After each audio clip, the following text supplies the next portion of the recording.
Well, thank you so much. It's really a pleasure to be here today. I wanted to start with a picture of my family. These are my sons on the left, Alex and Max and Zachary, and my daughters, Katie and Margaret and Elizabeth, who are adopted from Ethiopia. You can see I'm very lucky to be married to Burt Reynolds. Unfortunately, he thinks I look like Nancy Botwin. But I wanted to start with this picture because although I'm a bioengineer and I'm interested in developing technologies to improve health, there's nothing that is more important to me than my family. And so I'm really excited to have the opportunity to tell you about a project that I was drawn to because I'm a mom and because I love babies so much. The baby that you see in this picture is named Chikunjetso, and he was born about a year ago in Malawi, the warm heart of Africa. He was born 2 months too soon, and like many premature babies, he struggled to breathe because his lungs are immature. You can see in this video how hard Chikunjetso is working to breathe. All of his energy is going into breathing, and it is truly heartbreaking to watch babies like this and to wonder for how long they can continue to maintain this kind of effort. Now, sadly, experiences like this are all too common in the developing world. In Malawi in particular, they have the highest rate of premature birth in the world. 18% of babies are born too early in Malawi. But globally, premature birth is actually the leading cause of child death. And 99% of these deaths occur in low-resource settings, places like sub-Saharan Africa and Southeast Asia. And we know that half of babies who are born prematurely will struggle to breathe, just like Chikunjetso. Now, about the same time that he was born, I was in Malawi, and I had the opportunity to sit in on a class that was being offered for nurses and physicians who care for premature babies at a district hospital in Malawi. It was being taught by a wonderful nurse named Alfred Chilera. And Alfred is very familiar with the problem of premature birth and the problems that babies who are born early have breathing. And so Alfred asked the people in the class, he said, what do you do when you have a baby like this? You know he's been born early and he's struggling to breathe. And one of the nurses raised her hand and she said we would start him on supplemental oxygen. And unfortunately, supplemental oxygen just really isn't enough to help most of these babies. And Alfred knew that. And he said, well, what do you do if that doesn't work? And another nurse raised her hand and she said, well, then we turn up the oxygen. And Alfred said, and then, if they're still not getting better, what do you do? And one nurse said, well, then we pray. Now, if Chikunjetso had been born here in Washington, D.C., there is a treatment that could easily help him with his breathing difficulty, and it's called bubble CPAP.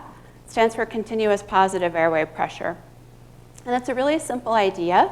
You take a soft rubber set of prongs and you place them in the baby's nose, and you blow in a pressurized mix of air and oxygen. And that pressure prevents the baby's lungs from collapsing when he exhales. And that's what makes the work of breathing so difficult for these premature babies, is that when they exhale, they get alveolar collapse. And bubble CPAP prevents that. But unfortunately, bubble CPAP devices are not available in places like Malawi for 2 reasons. First, they're too expensive. They cost $6,000. And second, they require infrastructure that's just not present. They require oxygen and air that are piped in the wall. They require clean water, and they require a constant high-quality source of electricity. And these are things that are not available in many of the district hospitals in places like Malawi. Now, people in Malawi are quite aware of the impact that bubble CPAP can have. When it was introduced in the United States in the early 1970s, we saw the rates of survival for premature babies with breathing difficulties go from 25% to 70%. It's a technology that really changes outcomes for these babies who are born too soon. I'm very fortunate to collaborate with a wonderful pediatrician in Malawi named Liz Molyneux. She was chair of pediatrics at Queen Elizabeth Central Hospital in Blantyre, Malawi, and there are many babies in the neonatal ward where she works that have breathing difficulties. Liz knew the impact that bubble CPAP could make, and even though she is trained as a pediatrician, she's really an inventor at heart. And she decided that she would make her own bubble CPAP machine using locally available materials. Now, she didn't have something that could create pressurized air and oxygen, but she did have a suction pump. And so she actually reversed that suction pump, so instead of providing suction, it provided flow. But unfortunately, that caused the suction pump to overheat. And so what she did then was she took a kitchen fan, and she set the kitchen fan next to the suction pump that she had reversed so that it would cool off the suction pump, and she made her own CPAP machine that you see here. And even though it provided the kind of flow and pressure that is necessary for successful treatment, you can understand why the nurses in the ward were a little afraid and reluctant to use this MacGyvered CPAP machine. And so in 2009, Dr. Molyneux came to our team and she said, I'd like you to have your students work on developing a bubble CPAP machine that could provide the therapy that we need here in our wards in Malawi. And she said, it needs to be affordable. It can't cost $6,000. It needs to be very rugged because we don't have climate control here. There's a lot of dust, it's hot, it's very humid. There are line voltage spikes all of the time, and so it needs to be much more rugged than the devices that you would use in Houston. Has to be simple for the nurses to use. The nurses, often we have only one nurse for every 30 babies. They don't have a lot of time to figure out how to use a complicated device. And it can't require consumables because too often we don't have a way to get access to those consumables in our ward. But we don't want it to be a second-class device. We want it to meet international regulatory standards. So it's a very tall order that she gave us, but we were very inspired to try and help her and her team. And so we returned to Houston, and we took a team of senior undergraduate students who were working on their capstone design project. And we asked them to develop a bubble CPAP machine that met these requirements. And so they worked over the course of 9 months, and in fact, at the end of their senior year, they had developed a bubble CPAP device that you see here, which could be built for $150. And the brilliant idea that they had was to use aquarium pumps as the flow drivers because they're very inexpensive and they're designed to run forever in very dusty environments. You can see that their device is contained in a plastic shoebox that they bought at Target, but they took it over to Texas Children's Hospital, and they were able to demonstrate that their device provided the same flow and pressure as the device that was used at Texas Children's Hospital to treat premature babies that had respiratory distress. So one of the students on that team, Jocelyn Brown, took their prototype to Malawi. And you see here she's demonstrating it for the nurses that work in the neonatal unit there. And they had all sorts of useful feedback for her about how to make it better, how to make it more robust, how to make it easier to use. And they told her they wanted her to come back with an improved device. And in fact, she did. She worked in Houston to improve the device, and then she actually moved to Malawi, and she lived there for 2 years. We were very fortunate to receive funding from USAID through the Saving Lives at Birth program to carry out a clinical evaluation of this device to see whether it actually did improve outcomes in the neonatal ward there. And I have to tell you, I'll never forget the first time I saw a baby who went on treatment with the device that had been developed by our team. It was really an amazing moment to see how much that baby just relaxed when they were started on CPAP. But even better was to see the relief on his mother's face when she saw the same thing. And we monitored the outcomes after the device was introduced. And what we found was that survival for these babies went from 24% when they were treated with supplemental oxygen to 65% when they were treated with CPAP, mirroring almost exactly the improvement in survival that was seen when CPAP was introduced in the United States. What we have done since then is to license the technology to a company called Third Stone Design. And in fact, Jocelyn now works for Third Stone Design, and she's the product manager for neonatal technologies. And just last month, we received the CE mark, which is the international regulatory approval for this device.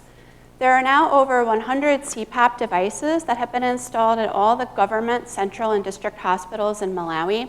Over 1,000 nurses and physicians have been trained to use the device, and over 1,300 babies have been treated with this technology. And it's moved out to Zambia, Tanzania, South Africa, Haiti, and Pakistan as well. Now, I've told you the story in a way that makes it sound as if it was very simple and straightforward. Let me assure you, there were a lot of setbacks along the way. I learned that you can't just show up with your technology and think that it will magically start saving lives.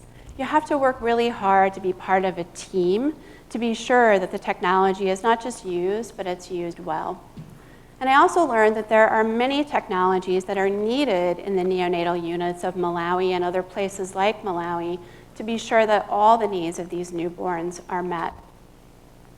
But what has kept us going through all of these setbacks is to think about babies like Chikanjetso. When he was admitted to the neonatal unit, he was started on supplemental oxygen, and it wasn't enough for him. But fortunately, CPAP was available. And so within an hour of being admitted, he was started on CPAP. And within an hour of being started on CPAP, his vital signs began to improve. His respiratory rate came down, his heart rate came down, his oxygen saturation went up. He was on CPAP for 2 weeks, and after 2 weeks, he was well enough to come off CPAP, and he was discharged to what's called kangaroo mother care. And in kangaroo mother care, babies are placed skin to skin with their mothers, and it's a very important bonding time for mother and baby because the baby continues to hear the mother's heartbeat. It helps regulate his heartbeat, and it helps reduce the amount of neonatal apnea that occurs. At 4 weeks old, Chikanjetso was still too small to breastfeed, but his mother was able to express milk and feed that milk to him from a cup. And happily, Chikanjetso went home. And we had the opportunity to go back and visit him when he was 6 months old.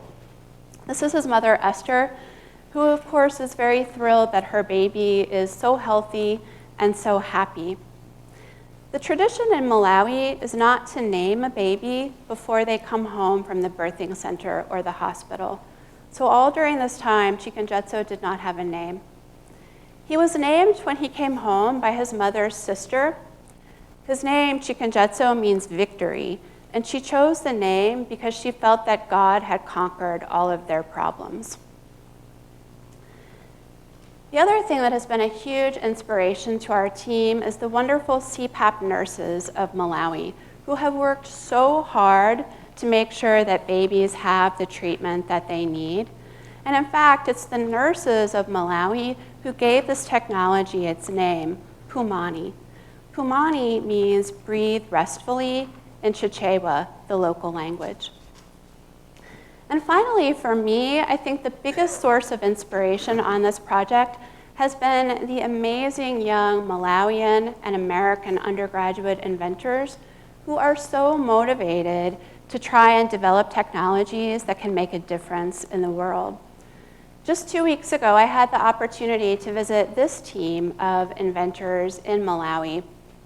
And I got the chance to go along with them when they visited a school for orphans about 20 minutes outside Blantyre, just a short distance away from the Polytechnic. And I heard Francis, a young electrical engineer from Malawi, give what I think is the best piece of advice I've ever heard about studying science to young students. He told the students to remember, everything in science starts out as something small. He said we all have to continue creating and inventing. We all have to continue trying to solve problems and make the world a better place, even if we have limited resources and even if the ideas seem impossible. Thank you so much.